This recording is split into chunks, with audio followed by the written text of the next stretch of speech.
Funding for Shaperillis is provided by Surfshark VPN. Tune in till the end to find out about their amazing service. Hey guys, it's me, the guy who hasn't liked a Disney animated movie in 5 years. After the awfulness of Ralph Breaks the Internet and the whatever Frozen 2 and Raya and the Last Dragon, I just kinda stopped anticipating these movies. I only watch them as a job now, and Encanto was no different. I don't even think I watched the trailers for it. I just said, okay, whatever, and walked into the theater hoping for the slim chance that it would at least be on par with Pixar's best recent offerings like Coco and Soul. And it wasn't. As a matter of fact, this movie is even better than both of them. It stands toe-to-toe with Moana and Lilo and Stitch as one of the best Disney movies to come out of the 21st century. How did this happen? They're dumber than this. Apparently not. I can't express enough how shocked I am that I loved this movie as much as I did. Most modern Disney and Pixar movies, even the great ones, have some concessions you have to make and some dumb shit you have to excuse. Moana has a couple of cliche plot points. Coco and Soul have tedious shenanigans in their first halves that you just have to sit through in order to get to the great stuff. Frozen, Big Hero 6, and Zootopia have... That was so mistakes. Do I need to say it? And stuff like Frozen 2 and Raya are just so obsessed with having a huge scale and epic journey that they don't dedicate nearly enough time to fleshing out the story and making the characters matter. There's always some significant flaw with these movies, and while many of them are great, Moana is the only one where its flaws don't matter that much to me, and said flaws get completely drowned out by its strengths. And it's the same thing with Encanto. I think the first act did drag on a bit and could have been a little more concise, and there are some cliche characters here and there. There could have been a little more humor, and from a music standpoint, the songs are all good, but aren't the best by Disney standards, so maybe they'll grow on me over time. Okay, yep. That's all my criticisms, none of which are all that major. I really f***ing love this movie. It's a nice, charming, simple family dramedy that doesn't try to bite off more than it can chew with the story. It keeps things small scale and focused on the characters, and as a result, I'm way more invested in this movie's main conflict than I ever was with Frozen 2 or Raya. It's just a believable familial rift that's been allowed to fester for generations on end, and it's heartbreaking to watch unfold. I can't remember the last time I watched a children's movie and thought to myself, damn, I don't actually know if this conflict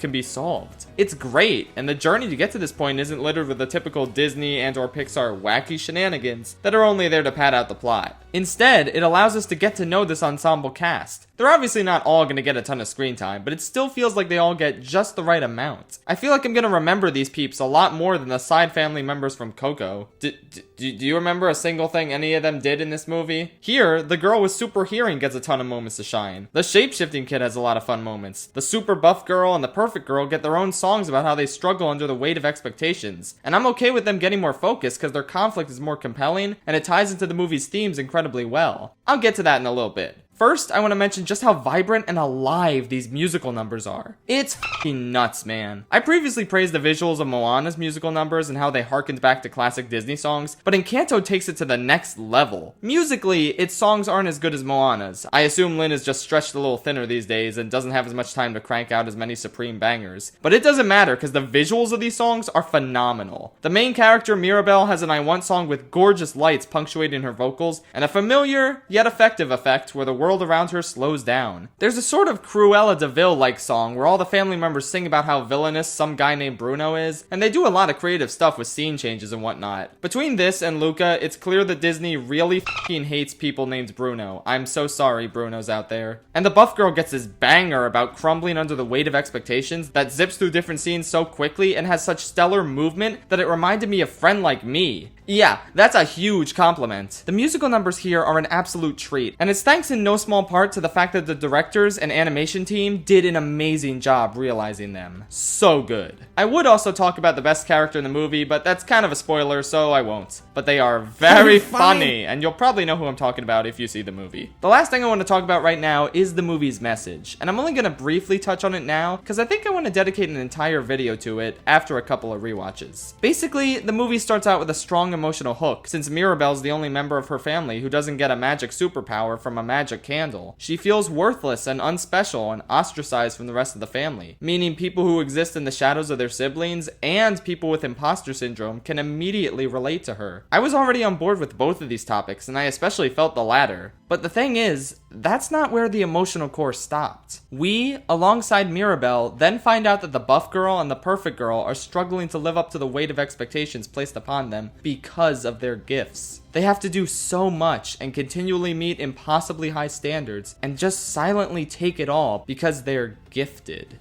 I don't think the terminology the movie uses here is a mere coincidence. This whole story feels like an allegory for how damaging it can be to label a child as gifted, both for that child since they have to live up to raised expectations they never really asked for, and for other children who aren't designated as gifted and feel like they're worth less as a result. And I think this revelation kinda broke me because I was crying a little bit during the credits and on the drive home. I never really thought about how burned out I was as a child trying to fit the gifted mold and accomplishing things far beyond my emotional capacity. And I really wish I had a movie like this as a kid because I really needed it. It's got such a strong and compelling message for kids, teachers, and parents. Hell, the short that played before this also had a super valuable message for parents. It's always so nice when a movie comes out of nowhere and gives me a message I didn't know I needed. Just like Whisper of the Heart. Is this as good as that? No, not quite, but I still think it's excellent. Finally, another home run from Disney that I really hope goes down as one of their most beloved and acclaimed films. Or at the very least, a cult classic. This is far from the last time I'm going to be talking about it, and for once, I can say that enthusiastically. 9 out of 10. Please don't miss this one. And don't miss out on Surfshark VPN, the sponsor of today's video. I'm too much of an emotional wreck. This is the transition you're getting today. I'm sorry. Oh, wait, I forgot to mention. During the Buff Girls song, she mentions Hercules, and they show him on screen. But he doesn't look like Hercules from the 90s movie. This is the same studio that made Hercules. Why did they not go for such an obvious reference? It's almost like this fake Hercules is a malicious virus that you could avoid if you're using Surfshark VPN. Haha, yes! Back to my old absurd transition-y self. Okay, Surfshark VPN time. An incredible product that encrypts your data and protects you online. Surfshark VPN allows you to access geo-restricted content, meaning you can trick your browser into thinking you're in another country, thus allowing you to access content you couldn't get otherwise. That way, you don't have to physically travel to another country to watch that country's exclusive Netflix content, for example. You can also use Surfshark and its Surfshark Alert system to get alerts anytime your email address or password is compromised. Surfshark Alert scans various databases of leaked information and notifies its users if their data is found so they can take action, which is an absolutely invaluable feature. Surfshark is also totally unlimited, meaning you can use it on as many devices as you like, even all at the same time. No other VPN allows this. Since it's the Black Friday/holiday season, we've got an exclusive deal available between now and December 31st. Go to surfshark.deal/Rillis and enter promo code Rillis to get 83% off and 4 extra months of Surfshark VPN for free. It's an amazing deal, and it's even better because it comes with a 30-day money-back guarantee. So if you're not satisfied, you can cancel during those 30 days and get your money back. Once again, head to surfshark.deal/Rillis and enter the promo code Rillis. Have a great time with Surfshark VPN.